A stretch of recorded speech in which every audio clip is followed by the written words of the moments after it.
Nice days and you open all the windows. Get a good breeze through here.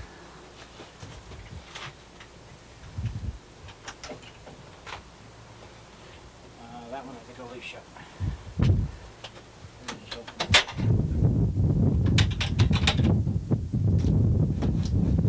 Yeah, the wind's gonna blow it.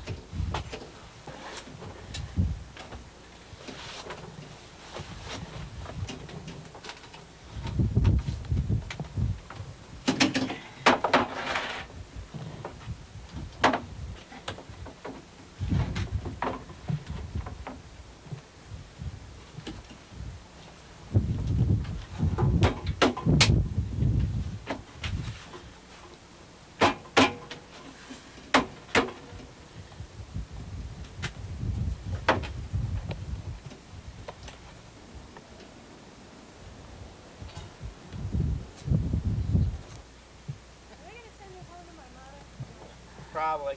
Oh. The Sterling Fire Tower was built around 1922. As you can see, the type design is common for New York State.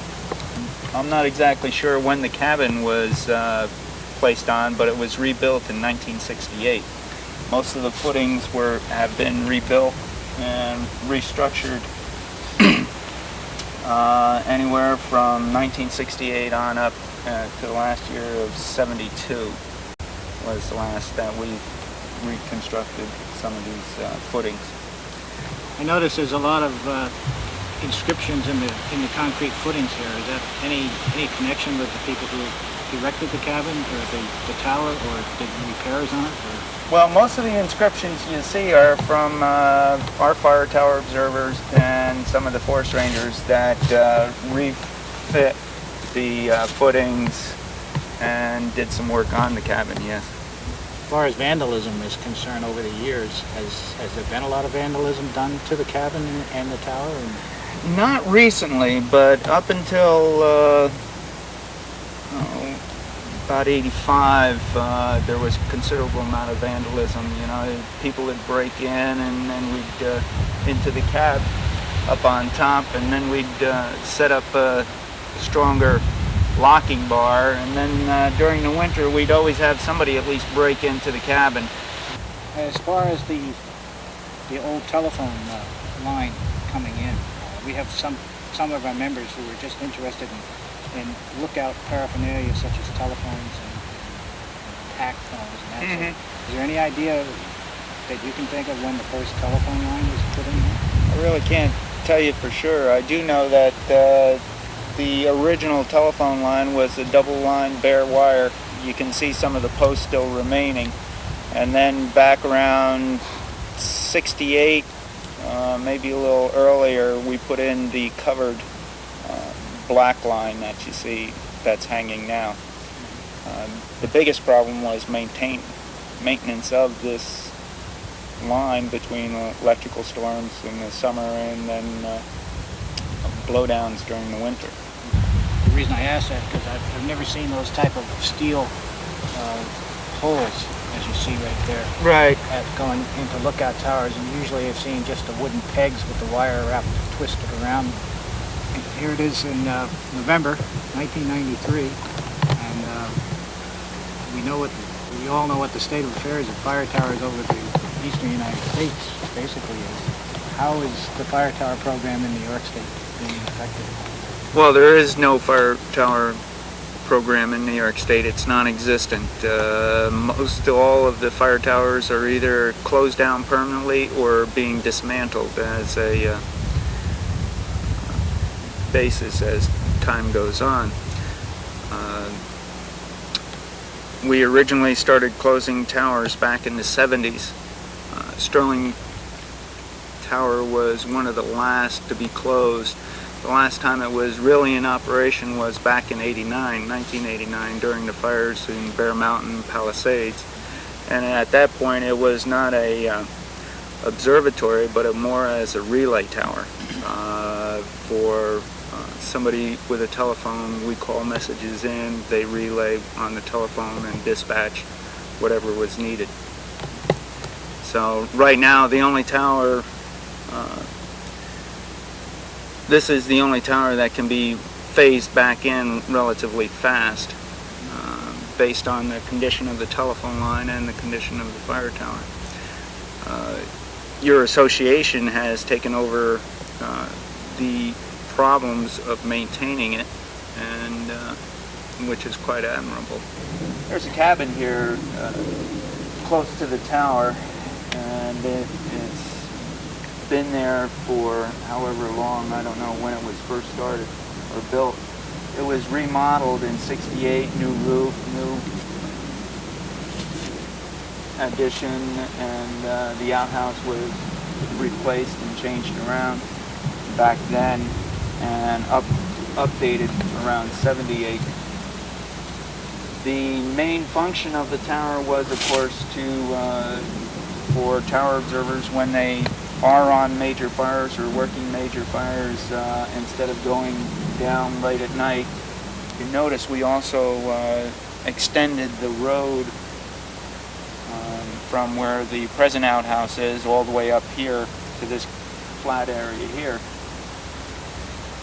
That was to bring the vehicles in closer so that we could manhandle some of the heavier equipment that had to come in and out of here in the remodeling process.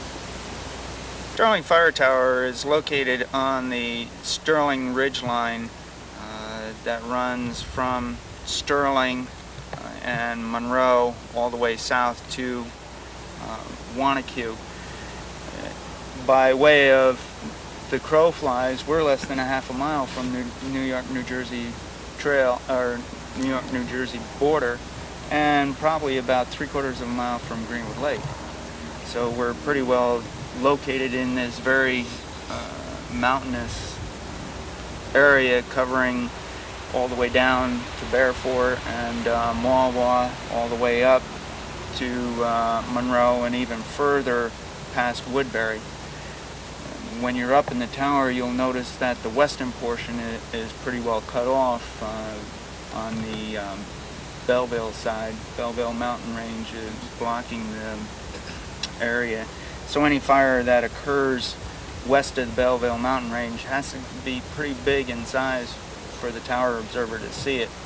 But going further east, we go all the way over to the Hudson River. You can see quite well for 20 miles, which would be the closest tower would be Jackie Jones.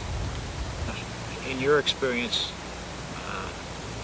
given Sterling's unique location in southern Orange County and its relationship to the fire towers in New Jersey, namely Ramapo and Bearfort over in West Milford, and further over Milton Tower and Bowling Green Mountain, do you remember any specific times when the towers actually cooperated with each other on fires?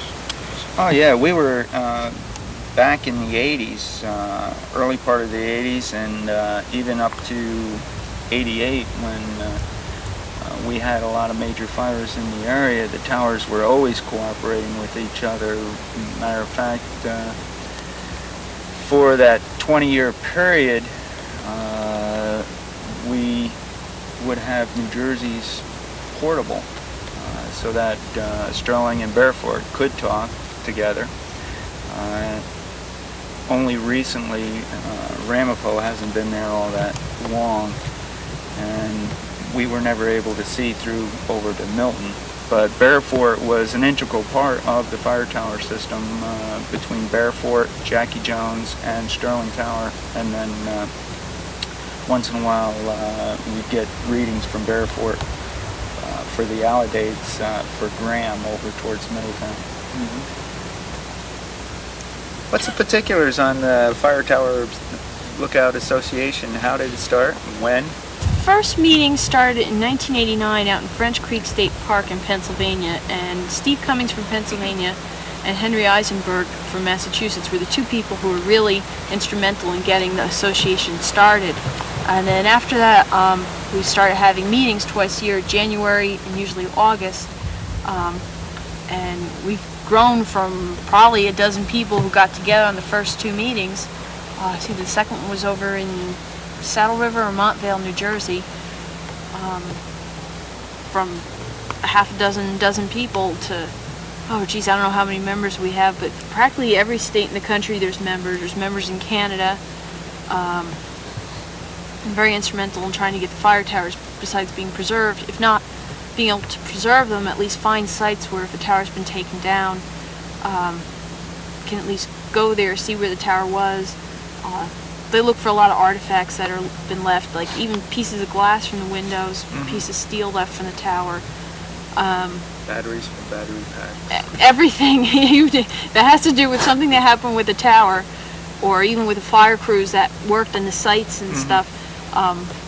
They like to know about what's happened there, as well as now we have a newsletter that we put out quarterly. We try to put out the newsletter.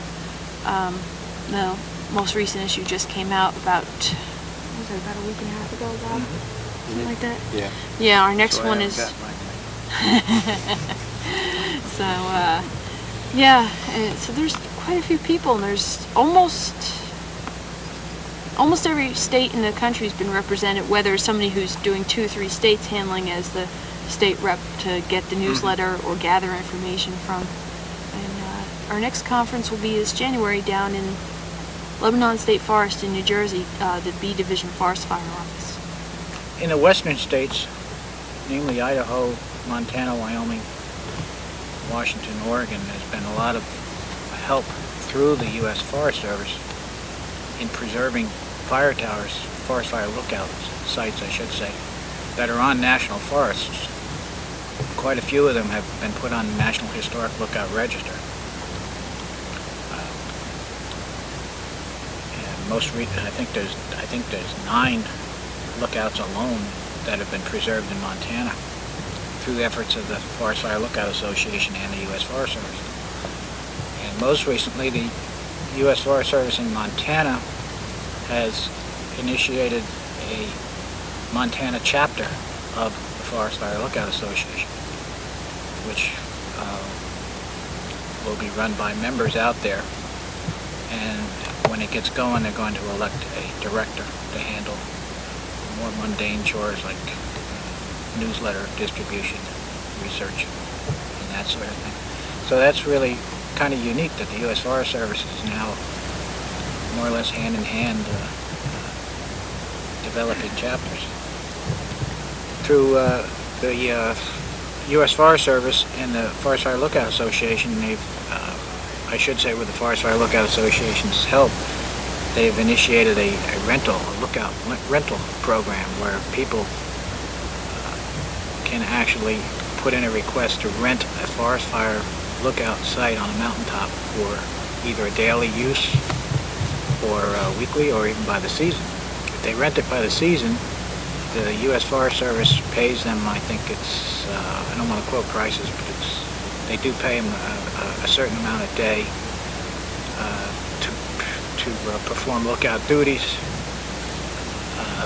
They have to, their only requirement is I think they have to put in 3 hours a day, I think, to actually look for fires and that sort of thing. And they have to maintain the lookout, keep the equipment in good order. They're instructed how to use the radio, who to call, what the protocol is, and the procedures and all that. So it's kind of a unique program.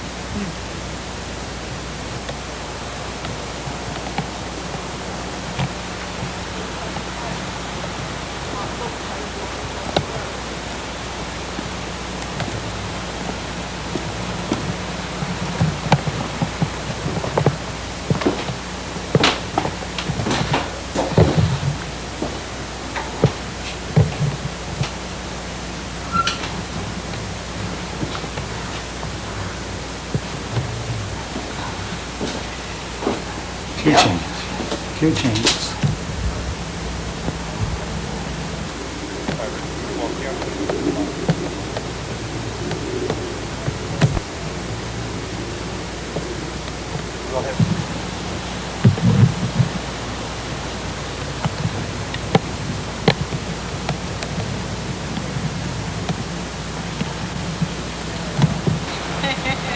I don't think they're kidding. Far from being